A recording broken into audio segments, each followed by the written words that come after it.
WHO가 코로나19에 대해 세계적 대유행, 팬데믹을 선언했습니다. 코로나19 브리핑 고려대학교 약학대학 김정기 교수와 함께 자세한 얘기 나눠보도록 하겠습니다. 어서 오세요. 어서 오세요. 안녕하세요. 교수님, 이 세계보건기구 WHO가 세계적 대유행 팬데믹을 선언했습니다. 이게 어떤 의미인지 먼저 설명해 주시고요. 그리고 앞으로 어떤 변화를 가져오게 될지도 말씀해 주시죠. 첫 번째 팬데믹 선언의 의미 같은 경우에는 그만큼 이제 코로나19가 전 세계적으로 굉장히 문제를 일으키고 있다라는 거를 반증하는 거고요. 네. 앞으로 어떤 변화 같은 경우에는 이제 우리나라 같은 경우에는 큰 변화가 없습니다. 왜냐하면 과거에 이제 경계에서 심각 단계로 전환을 하면서 대응 수준을 높였고요. 실제로 우리나라에서는 어떤 감염병의 단계하고 지금 세계적인 수준의, 그러니까 팬데믹 선언까지의 단계가 조금 다르긴 한데 네.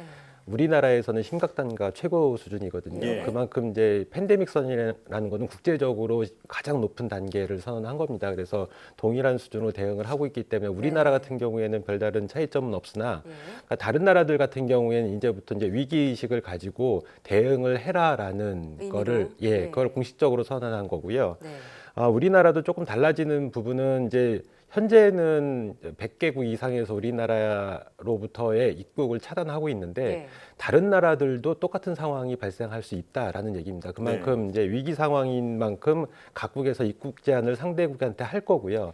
과거에는 팬데믹 선언 이전에는 이러한 부분들이 외교적인 부분으로 마찰을 계속 겪었거든요. 근데 팬데믹을 선언하게 되면 이런 외교적인 마찰보다는 이제 그거에 대한 어떤 정당성을 부여를 하게 되면서 예. 차단을 위한 목적이 되는 것이죠. 그렇죠. 그러니까 그래서 어제 이제 트럼프 대통령이 유럽에 대해서 입국자들을 전면 금지하겠다라고 하는, 그러니까 과거 팬데믹 선언 이전 같았으면 이런 부분이 외교적 마찰이 오는데 네. 지금 팬데믹 상황이다 보니까 이런 부분이 해소가 되고 그런 조치에 대해서 정당성을 좀 부여할 수 있는 그런 상황이 되는 거고요. 마지막으로 경제적인 부분에서 이제 불안 요소들이 급격하게 증가하면서 예. 경제적인 어떤 타격을 주게 되는 그런 상황을 초래할 수가 있습니다. 네. 네.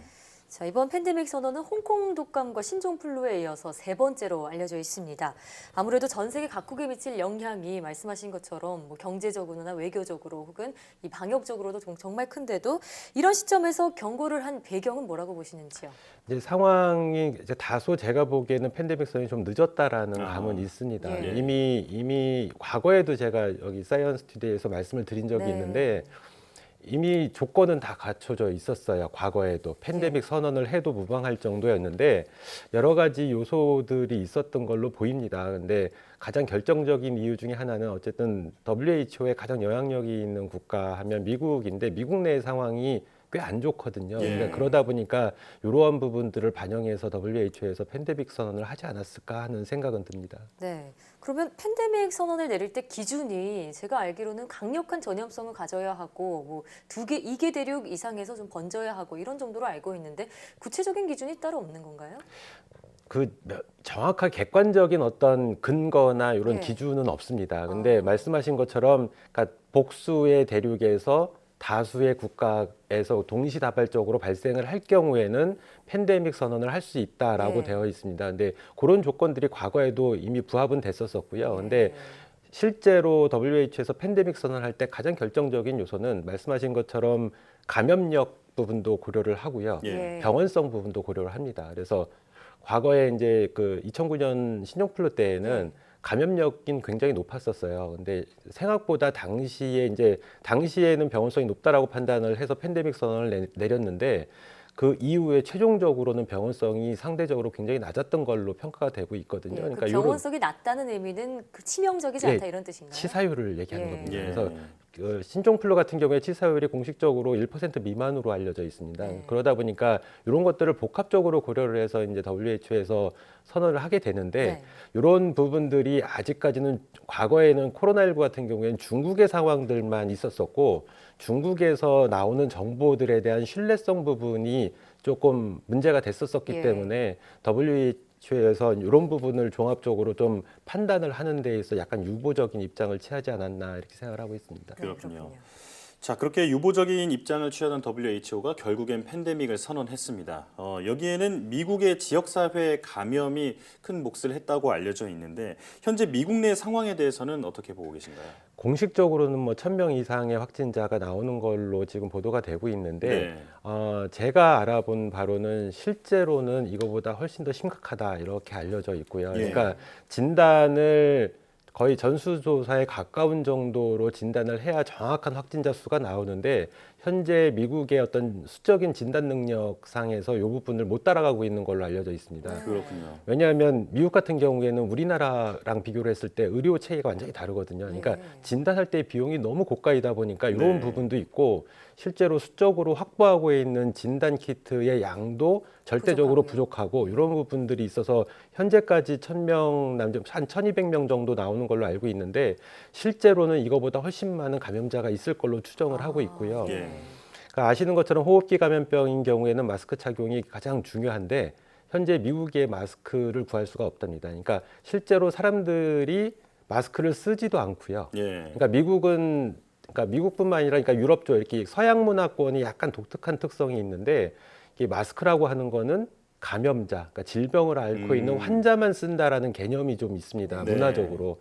그러다 보니까 사람들이 마스크를 안 쓰고 있고 실제로 구하려고 뭐 마트나 이런 데를 가도 실제로 물건이 없답니다. 그러니까 그래서 사람들이 마스크를 안 쓰니까 더 확진세는 계속 증가하고 있는 이런 상황이다라고 저는 보고 있습니다. 네. 역시 그 다른 나라와 마찬가지로 겉보기보다는 훨씬 더 심각한 상황일 수 있다라고 네네. 보고 계시는 거고요. 자, 그런데 가장 심각한 나라가 바로 이탈리아로 떠올랐습니다. 유럽 국가 중에서 유독 이탈리아에서 이렇게 확진자가 많이 나오는 이유를 뭘로 보고 계신가요? 과거에 중국에 대해서 입국 제한 조치를 하지 않은 대표적인 나라로 꼽히고 있는 게 이탈리아고요. 네. 그리고 또 경제적인 특성상 어떤 그러니까 관광객의 어떤 유입이 굉장히 많은 나라입니다. 그러니까 이탈리아 내에서 밖으로 나가는 사람들도 많고 외부에서 유입되는 인구도 많고 그렇죠. 그러다 보니까 이 감염원에 계속 노출이 돼 있는 상황이고요.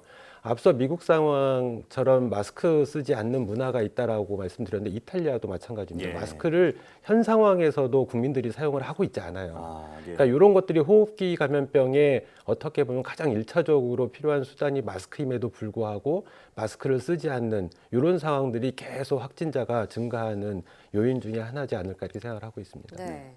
자, 그런가 하면 WHO가 팬데믹을 선언한 날 중국은 코로나19가 진정세에 접어들었다고 밝혔습니다. 중국 내 상황은 어떻게 봐야 할까요? 중국은 처음부터 그랬지만 많은 그 부분에 있어서 정보를 제대로 투명하게 공개를 하고 있지 않습니다. 예. 근데 제가 보기에는 여러 가지 이제 뭐 비공식적인 데이터나 이런 거를 분석을 해봤을 때 중국에서 현재 확진자들에 대한 정보를 아직도 제대로 공개를 하고 있지 않고요. 네. 그리고 우리나라 상황이 과거 이제 대구 경북 때문에 중국에 대한 보도가 많이 제한적으로 나오고 있거든요. 그러니까 우리가 많이 모르고 있어요. 근데 제가 보기에는 실제로 아직도 현재 진행형이다 이렇게 보고 있고 네. 더군다나 최근 이제 보고되고 있는 어떤 그 연구 결과에 따르면 중국 내에서 변이주가 계속 발생을 하고 있다라고 그러니까 얘기를 하고 코로나19 있거든요. 바이러스의 변이가 나타나고 있다고. 예, 그래서 과거에는 전파 능력 플러스 그 병원성도 높았던 반면에 지금은 전파 능력을 유지하면서 병원성이 좀 낮아진 것 같다라는 예. 보고가 있습니다. 그래서 이런 부분은 실제로 감염이 됐는데도 어떤 치명률이 낮아졌기 때문에 굳이 중국에서는 이거를 밖으로 공개할 이유를 찾지 못하는 부분도 있다. 그러니까 과거에 이제 중국이 코로나19의 발원지다라는 오명을 벗기 위한 어떤 노력들을 하면서 이런 정보를 공개하지 않지 않나 이런 생각은 있습니다. 그래서 아마도 지금 중국에서도 여전히 코로나19는 현재 진행형이다 이렇게 보고 있습니다. 네. 이 병원성이 낮아지면 그 치사율이 낮아진다는 말이기 때문에 감염이 더 많이 될 수도 있는 상황인 거잖아요. 그럼요. 네. 지금 이런 가운데 세계 전문가들이 지금 이런 코로나19의 특성을 기반으로 해서 세계 인구의 절반 이상이 감염될 수도 있다라는 경고를 하고 있습니다. 교수님께서는 어떻게 보고 계신가요? 제가 처음에 코로나19가 나왔을 때 이제 많은 전문가들이 이제 사스나 메르스, 특히 사스랑 비교를 많이 했었는데 그 당시에 저는 이제 신종플루하고 유사한 특성이 많이 보인다라고 생각했는데 네. 지금은 이미 신종플루 단계를 넘어선 것 같고요. 그 전 세계적으로 과거의 역사상 기록되어 있는 가장 악명 높은 독감이 스페인 독감이거든요. 예. 근데 스페인 독감의 경향성을 좀 따라가는 그런 특성들이 많이 보이고 있어요. 그래서 네. 스페인 독감 같은 경우에는 굉장히 100년 더 전의 일이기 때문에 역사적으로 정확한 기록은 없습니다만 당시에 전 세계 인구의 한 30% 정도가 감염됐다라고 보고 있고요. 예. 우리나라 같은 경우에는 이제 무오년에 일어났다 그래서 무오독감 또는 무오역병 이렇게 불리고 있거든요. 예. 그 당시에 우리나라 인구가 2천만 명 정도인데 700만 명 정도가 감염됐다. 그러니까 한 30에서 40% 사이 정도가 네. 감염됐다라고 보고 있습니다. 그래서 어떻게 보면 이 수준까지 갈 것 같다라는 생각이 좀 들고 있습니다. 이제 네. 전 세계적인 지금 유행의 어떤 경향성을 봤을 때. 예. 자, 그러면 이 코로나19가 해마다 찾아오는 계절 감염성이 될 수 있는 가능성에 대해서는 어떻게 보고 계신가요? 근데 과거 사스 같은 경우에는 2002년에 시작해서 2003년 여름에 종식이 됐거든요. 네. 근데 이건 사라진 케이스입니다. 물론 지금 코로나19가 어떻게 보면 일부 과학자들은 뭐 사스 사스. 코로나2 네. 이렇게 부를 정도로 유사하다라고 보고 있지만 실제로 코로나19하고 사스 코로나 바이러스는 여러 가지 면에서 다르고요. 네. 그러니까 코로나19 같은 경우에 그 사스 같은 경우에는 감염된 사람이 제한적으로 있었던 반면에 네. 지금은 우리나라도 그렇고 중국도 그렇고 기타 이제 전 세계적으로 많은 사람이 감염이 되다 보니까 얘네들이 사라지는 것보다는 우리가 사람의 어떤 집단 내에서 사람을 숙주로 해서 남아 있는 그런 바이러스로 바뀔 가능성이 굉장히 많고요. 예. 그래서 계절형 감기로 편입이 돼가지고 매년 유행할 가능성이 높다. 그러니까 예. 실제로 코로나 바이러스는 감기 바이러스 중에 하나고 한 10에서 20%의 감기를 유발하는 바이러스거든요. 네. 그 역사적으로 이제 가설이긴 합니다만 추정해 볼 때 박쥐에 있던 코로나 바이러스가 어떠한 요인에 의해서 사람한테 감염이 시작됐고 걔네들이 매년 한 10에서 20%의 감기를 유발하는 바이러스로 편입이 됐거든요. 예. 같은 걸로 해서 이 코로나19도 그런 감기를 유발하는 코로나 바이러스 중에 하나로 남을 가능성은 굉장히 높습니다. 해마다 그렇군요. 찾아올 수도 있다라고 네. 보시는군요. 자, 그리고 이제 팬데믹 상황에 맞춰서 세계 각국이 여러 가지 폐쇄 조치를 내놓고 있습니다. 특히 인도는 한 달간 국가 자체를 폐쇄하는 초강수를 두기도 했는데 이런 대책이 실효성이 있을까요?